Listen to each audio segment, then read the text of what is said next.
Assalamualaikum warahmatullahi wabarakatuh. Alhamdulillah hamdan wa syukran ala ni'amillah. Salatu wa salaman ala rasulillah Muhammadin ibni Abdillah wa man tabi'ahu wa mawalah, amma ba'du. Hadirin para netizen yang dimuliakan Allah subhanahu wa ta'ala, pada kesempatan kali ini kita akan mengulas tulisan Hamdan Suhaimi tentang tesis nasab dan tuduhan Wahabi. Jadi beliau menjelaskan bagaimana tesis Ibtalun Nasab, tesis yang membatalkan nasab Ba'alwi ini adalah murni pemikiran ilmiah, murni penelitian seorang santri, seorang kiai dari kalangan Nahdlatul Ulama. Dan sebagai sebuah karya ilmiah, sebagai sebuah temuan ilmiah, maka itu sah-sah saja dilemparkan ke publik untuk dijadikan bahan diskusi, terutama di kalangan Nahdliyin. Dan pada akhirnya dari pertama tesis itu dimunculkan, pertanyaan-pertanyaan diajukan kepada Rabithah Alawiyah tentang keraguan terkhusus Kiai Haji Imaduddin Utsman Al-Bantani tidak pernah terjawab, tidak pernah dijawab, atau tidak bisa menjawab, atau tidak mau menjawab. Pokoknya menang saja, tidak ada reaksi apa-apa, terutama terkait terputusnya nasab keluarga Ba'alwi kepada Sayyid Ahmad Al-Muhajir bin Sayyid Isa Ar-Rumi. Penelitiannya sudah banyak tersebar di mana-mana dan boleh di-download, boleh dipelajari secara bebas. Hadirin yang dimuliakan Allah Subhanahu wa taala, dalam pada itu kita berfokus kepada Kiai Haji Imaduddin Utsman Al-Bantani yang dengan penelitiannya itu malah dicap Wahabi, dicap Khawarij, dicap Syiah. Cap-cap itu bisa dimaklumi kalau keluar dari orang-orang bodoh, orang-orang awam, orang-orang yang terdoktrin, terprovokasi, bisa dimaklumi. Contoh misalnya Kiai Haji Imaduddin Wahabi karena menggunakan kitab-kitab Wahabi, dicap Syiah karena menggunakan salah satu kitab Syiah. Tetapi itu sudah bisa dibantah karena sumber ilmu itu dari manapun, kalau memang ilmiah itu bisa digunakan. Jika logika ini digunakan umum, maka kita akan menjadi bermacam-macam aliran. Buku-buku yang kita pelajari ada yang ditulis komunis, maka kita dicap komunis. Buku-buku yang ditulis liberalis, maka kita dicap liberalis. Buku-buku yang ditulis kafir, maka kita akan menjadi kafir. Kita membaca buku-buku yang ditulis Kristen, maka kita digolongkan menjadi Kristen. Masya Allah.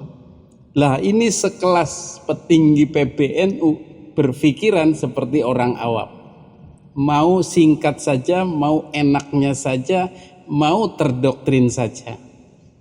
Hadirin yang dimuliakan Allah Subhanahu wa taala, maka cap Wahabi, cap Syiah, cap Khawarij ini umum oleh kiai tersebut untuk para peneliti nasab, para mubtilun nasab, para pendukung tesis Kiai Haji Imaduddin Utsman Al-Bantani, semua termasuk saya. Tetapi pada kenyataannya orang-orang itu adalah Nahdliyin. Dan tidak ada Wahabi-Wahabinya, tidak ada Syiah-Syiahnya, tidak ada Khawarij-Khawarijnya. Murni penelitian ilmiah, diskusi khilafiyah, diskusi muskilah. Itu biasa saja, kok jadi luar biasa ini. Bahkan Kiai Haji Imaduddin Utsman Al-Bantani itu adalah ketua RMI, Rabithah Ma'had Islamiyah, PWNU, pengurus wilayah Nahdlatul Ulama Banten, NU Banten beliau, anggota LBM PBNU, Lembaga Bahsul Masail PBNU. Ini jelas-jelas orang NU, jelas-jelas berjuang untuk memurnikan NU, berjuang untuk menghambat, memerangi Wahabi yang selama ini mencengkram para Nahdliyin. Lah kok bisa-bisanya digolongkan Wahabi? Aduh, puyeng kalau mikirin Pak Yai itu. Hadirin yang dimuliakan Allah Subhanahu wa taala, jadi sudah dibahas dalam video kemarin, kita jangan mau diadu dengan PBNU. Jangan mau juga diadu dengan sesama Nahdliyin. Jangan mau diadu juga sesama pribumi Nusantara yang tidak ada Habib-Habibnya, tidak ada Yaman-Yamannya. Jangan mau itu. Jadi himbauan kepada para muhibbin, mukibin, mbok ya minggir dulu, kasih kesempatan pribumi pro Kiai Haji Imaduddin untuk dalam tanda kutip menghajar Ba'alwi. Santai saja dulu, minggir saja dulu, tenang saja dulu. Lihat pertempuran kami langsung dengan para Ba'alwi. Biarkan mereka turun, jangan dimanja, jangan dituan-tuan. Dan sampai sejauh ini yang turun itu baru Habib Hanif Al-Attas kalau nggak salah. Dan dia juga akhirnya kemudian melehoi, melepas, hilang dari peredaran. Tidak membahas-bahas lagi. Ada juga muncul kemudian berkoar dengan fatwa dia tes DNA untuk Habib itu haram. Rupanya dia mundur teratur. Kemudian ada juga yang sempat heboh, sempat beringas, yaitu Habib Rizik Syihab yang mengatakan ini para peneliti nasab itu mondoknya di kandang kebo. Belajarnya di kandang kebo. Begal nasab dan segala macam itu lebih ke misuh-misuh ya, tapi intinya tidak dapat. Ini kualitas para pondok kandang kebo ini sampai sekarang masih oke. Hadirin yang dimuliakan Allah Subhanahu wa taala, ini pertanyaan-pertanyaan untuk kaum Ba'alwi ya. Tidak untuk pribumi, tidak untuk mukibin. Silakan minggir dulu. Biarkan Rabithah Alawiyah yang menjawabnya. Dengan jajaran Habib-Habibnya yang pinter-pinter boleh diundang. Yang pakar-pakar boleh diundang. Mereka menjawab baik melalui debat langsung ataupun di kantor Rabithah, press release lah begitu. Silahkan. Nomor 1. Mengapa Ibnu Samroh dalam kitabnya Tabaqatul Fuqaha al-Yaman tidak menyebut 8 nama keluarga Ba'alwi yang masa hidupnya sebelum Ibnu Samroh meninggal atau semasa dengan hidup Ibnu Samroh? Mengapa? Mengapa? 2. Apakah Ali, ayah dari Faqih Muqaddam, adalah sosok historis yang ada di Tarim pada tahun 575 Hijriah? Betul ndak itu? Ayahnya Faqih Muqaddam itu ada, tercatat, ada riwayatnya. Nomor 3. Mengapa kakeknya Faqih Muqaddam yang bernama Ali Khalil Qasam yang wafat tahun 529 Hijriah menurut Ba'alwi adalah ulama besar, ulama masyhur, ulama tenar, tetapi kok kenapa tidak dicatat oleh Ibnu Samroh? Tidak ada dalam kitab beliau itu. Tak terdeteksi. Nomor 4. Mengapa ayahnya Ali Khalil Qasam yang bernama Alwi II juga tidak tercatat, tidak dicatat, tidak terdeteksi? Kemana beliau?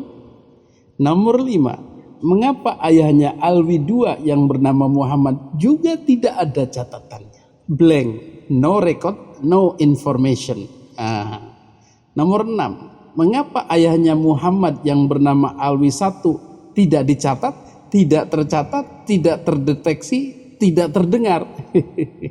Kenapa? Nomor 7. Mengapa ayahnya Alwi I yang bernama Ubaidillah tidak dicatat? Itu juga tidak ada. Kenapa itu? Ya Ba'alwi, ya Rabithah Alawiyah. Nomor 8. Mengapa Muhammad Sohib Mirbat Ba'alwi yang wafat tahun 550 Hijriah tidak disebut, tetapi Muhammad bin Ali Al-Qala'i wafat tahun 577 Hijriah disebut oleh Ibnu Samroh? Tolong jelaskan. Nomor 9. Mengapa Muhammad bin Ali Al-Qala'i namanya disebut Ibnu Samroh, tetapi gurunya Muhammad Sohib Mirbat Ba'alwi dilupakan, tidak disebutkan? Tolong dijawab juga. Nomor 10. Betulkah Muhammad Sohib Mirbat adalah guru dari Al-Qala'i? Nomor 11. Betulkah Muhammad Sohib Mirbat adalah pembawa mazhab Syafi'i di Mirbat?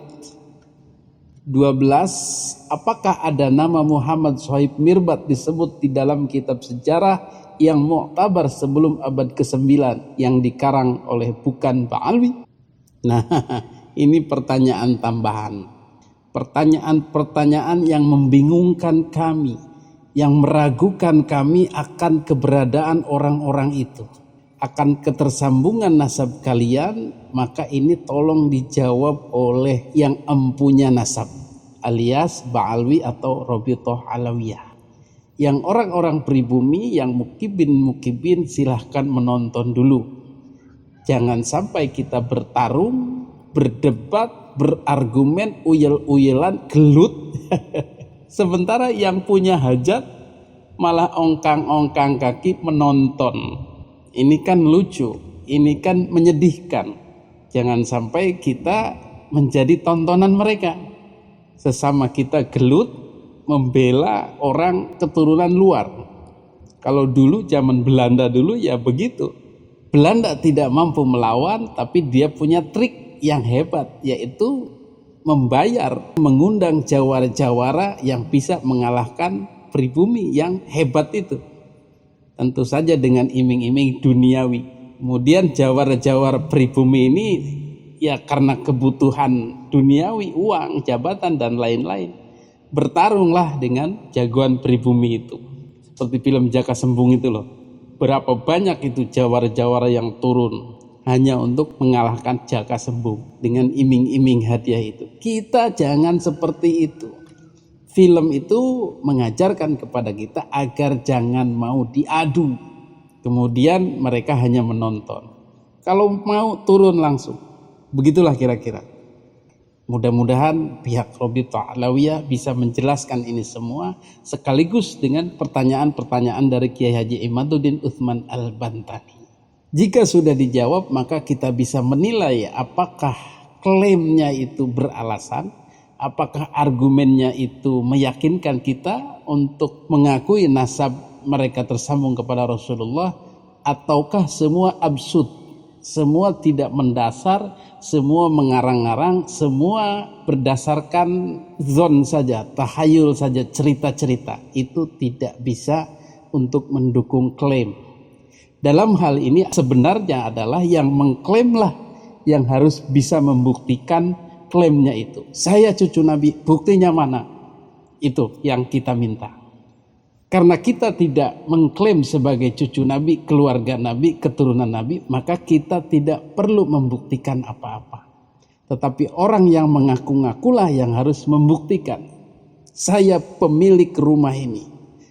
Dia mengklaim pemilik rumah ini. Mana buktinya? Silahkan saya lihat bukti Anda. Nih buktinya. Oh ternyata benar. Ada sertifikatnya. Ya saya percaya ini rumah Anda. Begitu kira-kira logikanya. Maka mengaku-ngaku cucu Nabi, keturunan Nabi, keluarga besar Nabi tanpa bisa membuktikan adalah sebuah penipuan, sebuah kedustaan, sebuah tindakan yang mencederai umat Islam, yang merugikan nama besar Nabi Muhammad SAW. Maka disitulah perjuangan kita untuk membersihkan nama Nabi Muhammad SAW dari dimanipulasi, digunakan oleh pihak-pihak yang tidak berhak dan tidak bertanggung jawab. Hadanallahu wa iyyakum ajmain. Wassalamualaikum warahmatullahi wabarakatuh.